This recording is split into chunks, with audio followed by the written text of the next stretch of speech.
നമ്മൾ ഓരോരുത്തരും സോഷ്യൽ മീഡിയകളിൽ ഒരുപാട് മോട്ടിവേഷണൽ വീഡിയോസൊക്കെ കാണുന്ന ആൾക്കാരായിരിക്കും അല്ലേ? ആരായിരിക്കും അതിൽ ഏറ്റവും നല്ല മോട്ടിവേറ്റർ?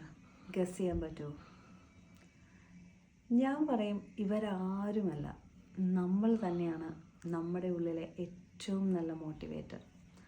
അതായത് ഒരു കാര്യം ചെയ്തെടുക്കണമെങ്കിൽ അത് ചെയ്യണോ വേണ്ടയോ, ആ ലക്ഷ്യം നമ്മൾ നേടിയെടുക്കണോ, അതെങ്ങനെ അതിനെ അപ്രോച്ച് ചെയ്യണം, അതെങ്ങനെ ചെയ്താലാണ് അത് നമുക്ക് ലഭിക്കുക, ഇതെല്ലാം നമുക്ക് മനസ്സിലാക്കാൻ പറ്റുന്നത് നമ്മളിലൂടെ തന്നെയാണ്. നമ്മൾ തന്നെയാണ് അതിന് മുന്നേക്ക് ഇറങ്ങേണ്ടത്.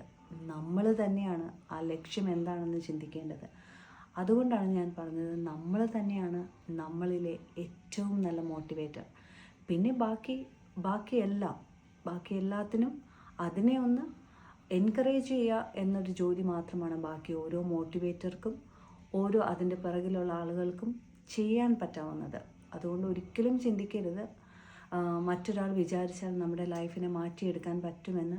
ഒരിക്കലും ആ ഒരു തെറ്റായ ചിന്ത നിങ്ങളുടെ ഉള്ളിലേക്ക് കടന്നു വരരുത്. So this is me, Rukku.